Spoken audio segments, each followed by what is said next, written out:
Hey everyone, welcome to Redefining HR podcast. I am your host, Lars Schmidt, and today I'm excited to be joined by Melissa Daimler. Melissa is the Chief Learning Officer at Udemy, and she is the author of the book ReCulturing, which I strongly suggest you get your hands on as soon as you can if it's not already there. Melissa, thanks so much for coming in. There's a lot for us to cover, and I would love to just have you open with an introduction for the audience. Thanks, Lars. It's great to be here. I know we've talked about this for a while, so I'm glad we're finally doing this. So I have been the Chief Learning Officer here already for a year. Time flies when you're having fun. It's been a great company. I get to play a role that I haven't really played before. So I get to focus on internal development, but I also get to have my hands a little bit in the product itself and figure out what the next solutions and learning experiences could be for our customers. And then the third component is working directly with our customers as thought partners. So it's a really fun job, and I get to play in a lot of different parts. And then before that, I had my own consulting gig. You gave me a lot of good advice for that. Did that for almost 4 years. And then was at WeWork for a stint, and then prior to that, Twitter and Adobe. So have been around in this career for 20 plus years, have learned a lot about culture and learning and everything in between. Yeah, and it's interesting. I mean, there's a lot there that it will certainly explore in this episode. But I want to kind of start off. I mean, you've worked in HR, majority of your career, but more specifically, you've been focused on L&D kind of throughout that experience. When did you know that was kind of the domain within HR that lit you up, that got you the most excited? I was coaching over 20 years ago before everybody else started coaching. I was one of the first certified coaches. I worked for Coach University, was the first employee there.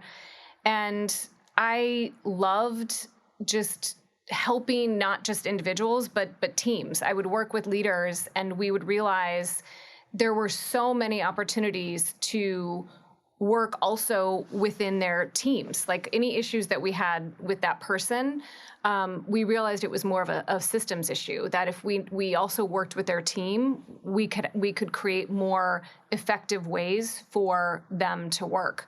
So I really got into coaching early on and started to work for a startup in the .com.bust days as just a director of people. And I was a full-time coach for the executive team. And it was there that I realized there was so many opportunities to not just coach, but also learn and give opportunity to learn with not just me and that individual, but also the entire executive team. I popped into the head of HR role when, for a variety of reasons, the head of HR had to step down. So never did this before, but really took a coaching approach and learned a lot, like on the job. And so that kind of led me into HR at Adobe.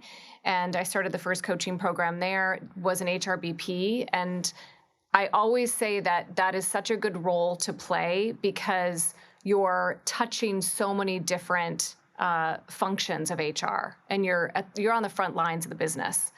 But my true love was always, the learning and organizational development piece. So again, not just working with individuals, but working with teams and making sure as an organization, we were making an impact. So I always felt like all three of those needed to connect.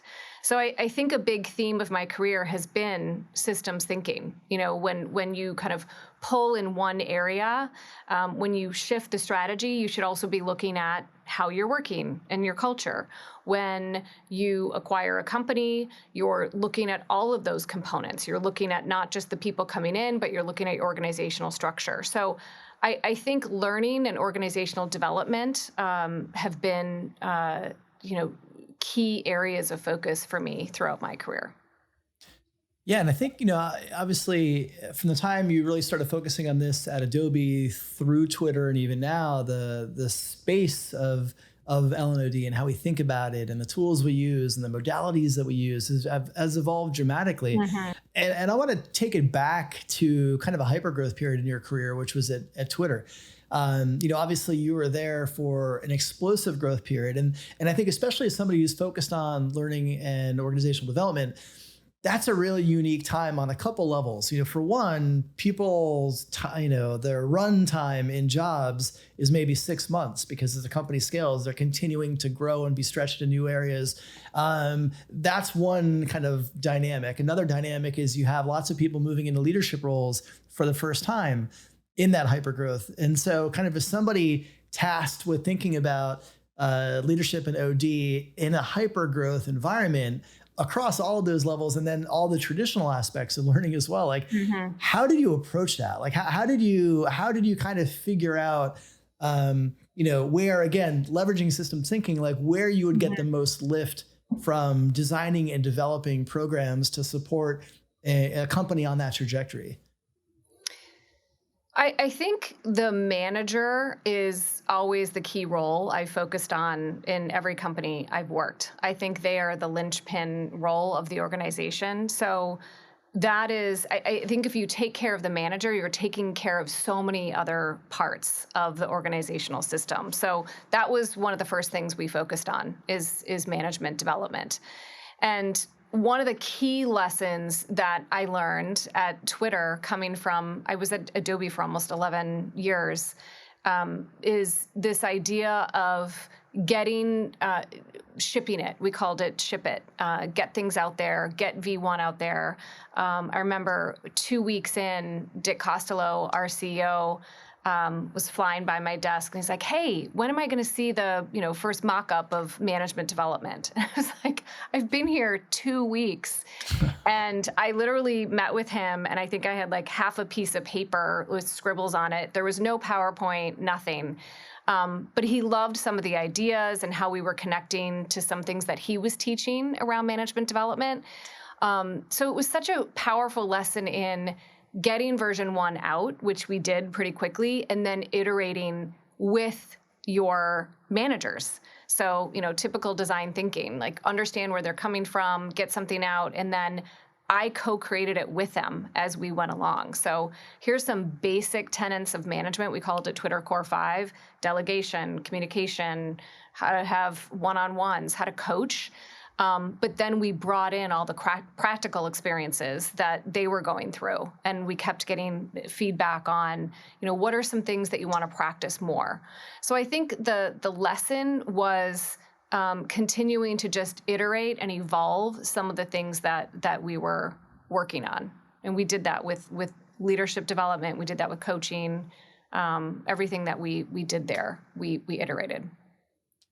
Yeah, it's interesting that ship it mentality is something that I imagine has served you well, because I think Mhm. when you look at, especially when you contrast kind of modern progressive HR with legacy HR, the analysis paralysis in legacy HR was very real, right? We'd have an idea and we would write a proposal and a proof of concept. And it was just, it was like 6 months later, it's not even launched yet. And I think that's just that doesn't work in the world that we're in today. And so having that ship it approach certainly helps. And I want to, you mentioned in your introduction, obviously your role now is kind of a meta role for you because you are the chief learning officer in a learning organization where you're working with, both, developing the internal team, developing the roadmap, I imagine, for the Udemy products and offerings, working with external clients and customers and constituents as well. So what was that transition like for you? I know you were kind of in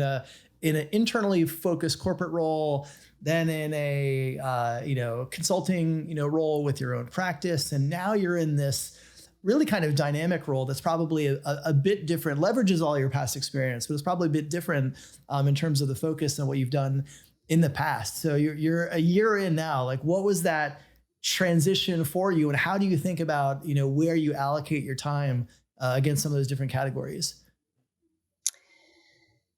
It was It has been a hard transition. I mean, I think I always said, when I go back into, if I go back into a company, I need to respect and like and appreciate the leadership team. And I can say this has been the most supportive leadership team I've ever worked with. So I think that makes a huge difference. They're very supportive, and really it was wide open in terms of kind of how I wanted to structure the team and where we wanted to go. But I have a strong team. We have a leader who manages internal development and has put together some amazing foundational programs here already. So it was nice just to come into that. But it has been a learning curve, and I'm still learning. You know, our products are much more complex than I appreciated. So spending time with our engineers and our instructors, and just understanding kind of the process by which we, put courses online, and we're doing a lot more assessments now, and have spaces for people to more actively learn. So understanding what those products are as we're building them has been just a huge learning curve, but really exciting too. I'm learning a lot. The customer piece, that could be a full-time job. So I think that's challenging to just figure out and prioritize, who do we connect with? Some people on my team also work with customers directly. So is it the bigger accounts? Is it accounts or, customers that we want to, kind of experiment with? So that's an ongoing conversation with the customer success team and the head of sales and our president. But it's funny because I was talking to Greg, our CEO, the other day, and I said, I constantly think at the end of the day, like, gosh, I should have been in that meeting, or why wasn't I in that decision? Or, oh my gosh, I should have been ahead of that, because every conversation is about learning. And so he just laughed. He's like, welcome to my world. You can't be in every conversation, and you have to radically prioritize differently than you ever have. And so I think it's that, as well as, and you've talked a lot about this in the past, like just this whole hybrid thing and trying to figure out how to work. It's a different system that I've used ever. So I've had to kind of recreate my system and tools and ways of working in this role, but also because we're a hybrid company and I'm not interacting with my team like I, learned most of my career. So I think being flexible in how you're working and looking at your own system, and I think you do this really well, and making sure you experiment with different tools for yourself and your team is really, really critical. But I'm looking all the time at, where should I be spending my time? Should I be focused more this quarter on customers? Are we needing to kind of upgrade our management development? So it's always kind of looking across. But again, I have a really good team as well who helps me with all of that. Yeah, I mean, it's interesting. You kind of talk about, the shift to hybrid and some of the changes, and how you have to adapt to that as a leader, as an employee, as an advisor to your C-suite peers. And I want to go back to something you said kind of earlier in the conversation around managers really being the linchpin to everything. And I think that is, like, when you think about all of the change that we've experienced over the last 2+ years, and the list is long, right? It's moving obviously towards hybrid and distributed work.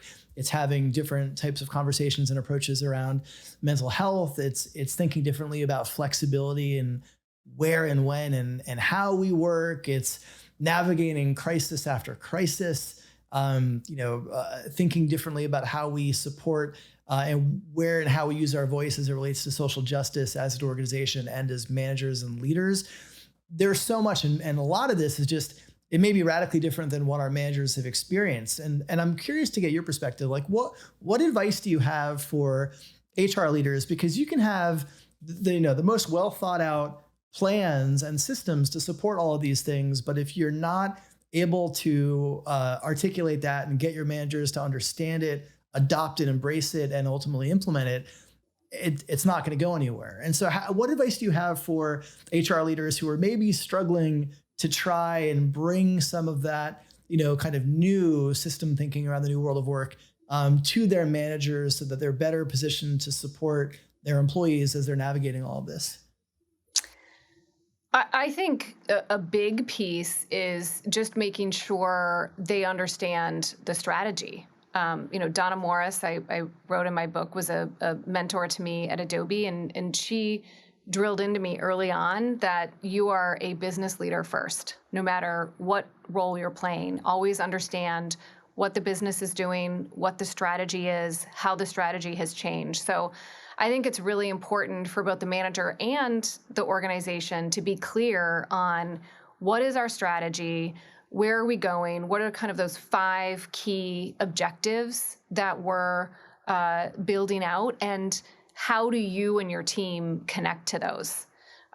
We just changed and evolved our strategy here and made a big shift. And we communicated it out. We brought managers in. We had manager forums where they could ask a lot of questions. So I think them really owning where we're going as a business and then what their role is really key. I also think, we experienced a lot and learned a lot over the last 2.5 years.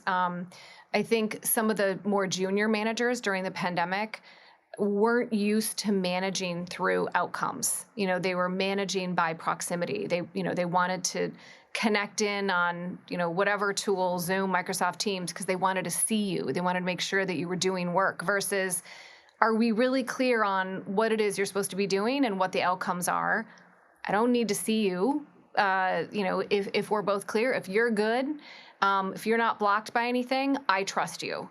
So this is something that, we've been teaching for years and years, but I think it got amplified during the pandemic. So I think clarity and intentionality are key things for managers to focus on. Are you clear about what you're supposed to be doing, how you're supposed to be doing it?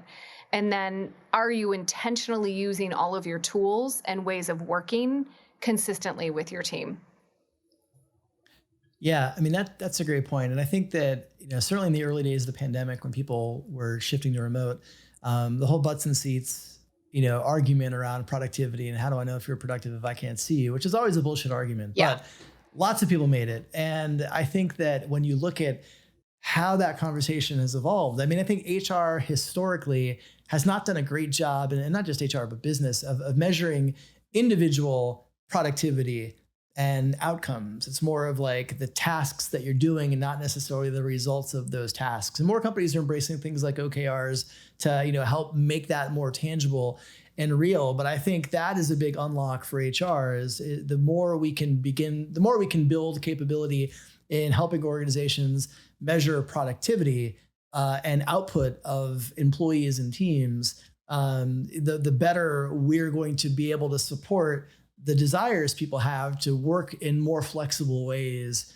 than they had in the past. And so I think that's a journey that we're on. Hopefully we'll continue to improve in that. Yeah. But I'd love to get your thoughts. You earlier this year published your first book, ReCulturing. And so it's a fantastic book, and I definitely want to have you let the audience know where they can find it. But let's start. I remember you and I have been talking about, the book and some of your ideas for years. Like, when did you know you had this book in you, right? There's always that kind of origin story of like, you just, at one point you're like, this is something that I have to do. Like, what was that experience like for you? I think the WeWork experience, I can now say, was a learning experience. I don't know if I can go as far as I'm glad I went through it, but I was glad to see the contrast of what a company looks like when it doesn't value culture. So it was after that experience, I think, after I processed it and had a moment, 3 to 4 months later, I wrote an article for HBR around culture, because I just was reflecting and thinking that at the time it was 2017, why are we still challenged by some of these basic issues? And how do we make sure that employees and people don't ever have to live and experience that kind of environment again?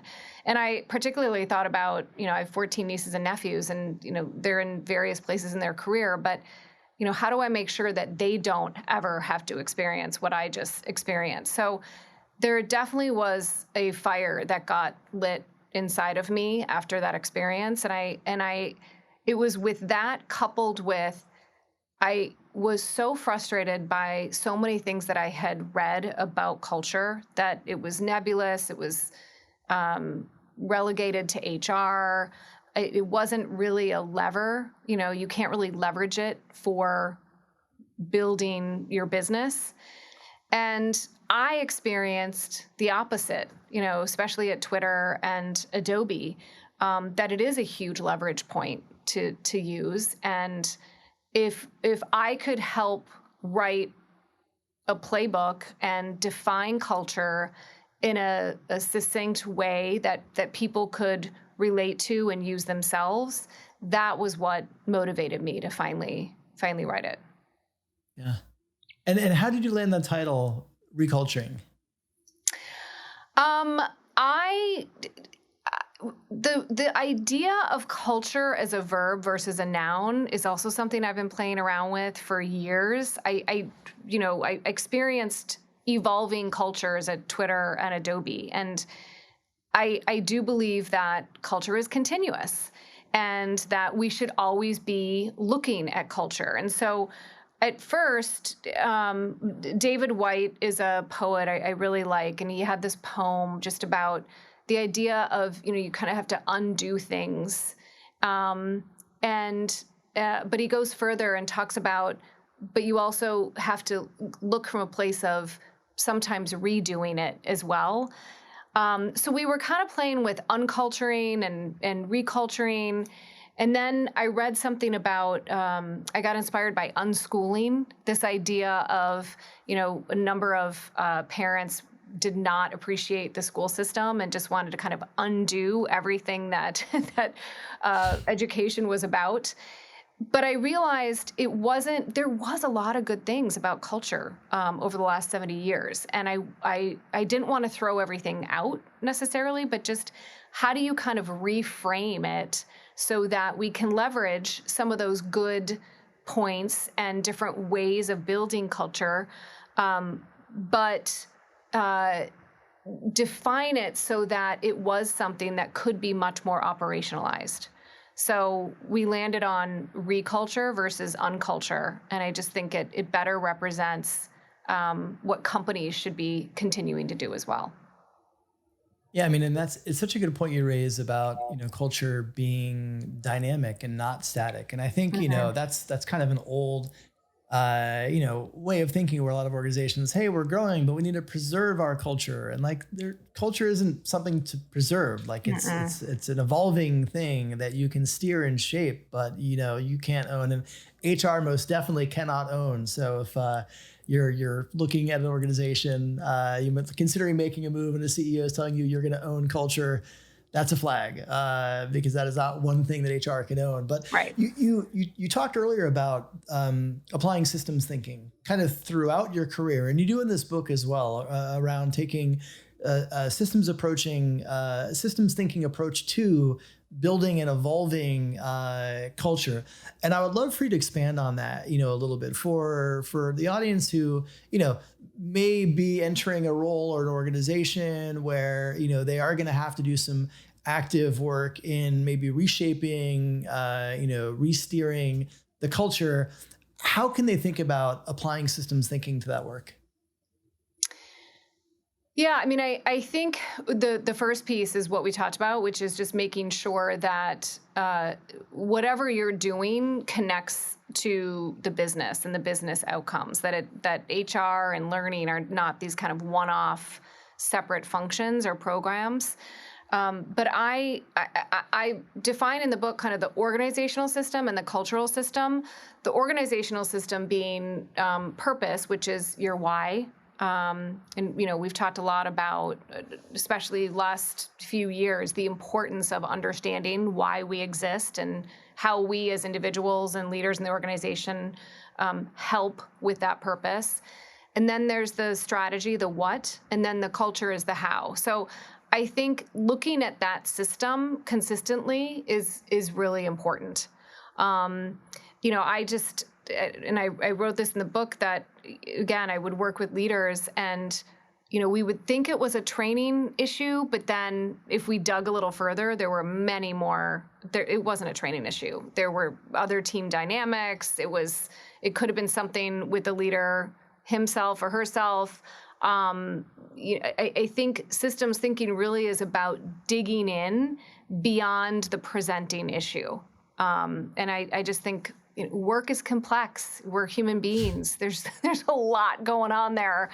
So asking really good questions and, not just assuming it's a training issue or a communication issue is some of the advice I've given. And then culturally, I do think a lot of HR folks who have taken it, have at least not talked about culture as the organization's personality or ping pong tables or free food. They talk about it as values, which is better than all of that. But still, I think you need to go further. And I think the idea of codifying culture into more behaviors is really important. So I define culture as behaviors and then embedding those behaviors into all the processes that we're familiar with. So hiring, onboarding, developing, recognizing, feedback, promotion, all of those pieces. There's an opportunity to reinforce your culture through those behaviors being embedded in those processes. And then practices are the kind of informal everyday things. So how we connect, how we communicate, how we use Slack, how we run our meetings, how we make decisions. All of those are opportunities to strengthen your culture or to weaken your culture. So those are some of the ways I've been thinking about how an organization works from a systems perspective, and then specifically around culture. Well, it's been awesome hearing about the book. It's been hugely successful, so I'm excited for you for that. If the audience wants to get their hands on a copy, what's the best place for them to do that? You can go to my website, melissadaimler.com, and all the usual places. So Amazon, Walmart. On my website, it has a list of how to access local bookstores too, which I know both of us are really keen on doing. But those are the primary places. All right. Well, Melissa, I have one more question for you before we move on to the lightning round. And admittedly, this is a bit of a selfish question, so I have to call myself out for that. But, as you may know, about a year ago, I began building this new Amplify Academy platform aimed at building both kind of progressive HR capabilities and leadership development capabilities for people leaders who are navigating this new world of work. And what advice would you have for me as somebody who is looking to build a kind of scaling and sustainable adult learning platform really aimed at helping kind of connect, build, and support the next generation of people leaders? I think you're doing a lot right. I think this idea of cohort learning has always been the kind of learning that I have loved throughout my career. And I think more and more companies are starting to want that more. I don't know if it's because the pandemic, there's a need for connection and community. But I love that. And I always say that's a 2-fer or 3-fer because you're sharing information out. They're able to kind of share with each other and coach each other and then get coached. So I think that cohort model is great. I think you extend it over a number of weeks, which is also good because you can bring in, hey, what happened? Like you just practiced something, what worked well, what didn't work well. I love that you have resources and learning available to them, to access anytime. So I think you're doing a lot right. I don't know how big your cohorts are. How big are they? They're capped at 30, but most are closer to 20. Yeah. I think 30, 35 is a sweet spot. You could look at, making them a bit bigger. I mean, some people say 50 is a good number as well. But I think the biggest thing, and I think you do this too, is going back to kind of what we talked about with Twitter, like continuing to get feedback from your participants. And because you're facilitating an environment of learning around a topic that is changing so much, I think making sure that you're continuing to have some of those basic skills that everybody gets, but also continuing to evolve some of the latest, bring in the latest trends and some of the skills that maybe weren't even around 2 years ago.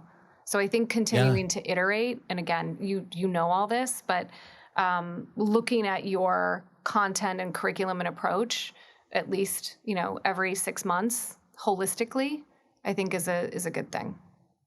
Yeah, well, I appreciate that. I feel like I may have to send you a check for that strategic advice. So thank you. We wrap up every episode with a lightning round to help the audience get to know you a little bit better. And we always start with music. So I'm checking out your Spotify playlist or wherever you stream music. Who will I learn are your top 3 artists? I know, this is embarrassing. For my mental health and sanity, I go to the gym a lot, so it's always about what can pump me up. So Pitbull would be on there. I Feel Good. I am fascinated by Billie Eilish. I love her. I've seen some interviews with her lately, and I think her voice is incredible. Dua Lipa is also just really motivating. I jam out to her most mornings. So those would be my main artists. Okay. Yeah, those aren't embarrassing. It's a solid lineup. We're shifting to TV. What was your latest binge? Oh my God. Murders in the Building. Have you seen that? No, I haven't heard of that. Oh my God. It's on Hulu. Steve Martin, Selena Gomez, Martin Short. It is so good. Yeah, I would never have thought it, but I got recommended a few times. But it's a fun show to binge. Yeah, all right. I'm going to check that out. We're changing careers. You're an author. You can't be an author anymore. You are a learning and HR executive. I'm taking all of that off the table. What would you be doing? I have guest lectured at a few universities, Berkeley and Stanford, and I've loved it. And I have appreciated the opportunity to kind of bring in that practitioner perspective. So I've thought about doing more work there, just teaching in a university setting and, being able to help students and those earlier in their career to navigate kind of this new world of work. Yeah. And that sounds like fun. I think that's a future that you've already dabbled in, so certainly is available to you. Last question for you, Melissa. Who is one HR leader you admire and why? I would say, it goes back to the Twitter days, Janet Van Heijs. I've continued to, we stay in touch. We do spa days once a quarter. But she's been a huge mentor for me, especially in this new role, and just, again, helping me kind of navigate my own systems just based on her experience. So that's who I would say.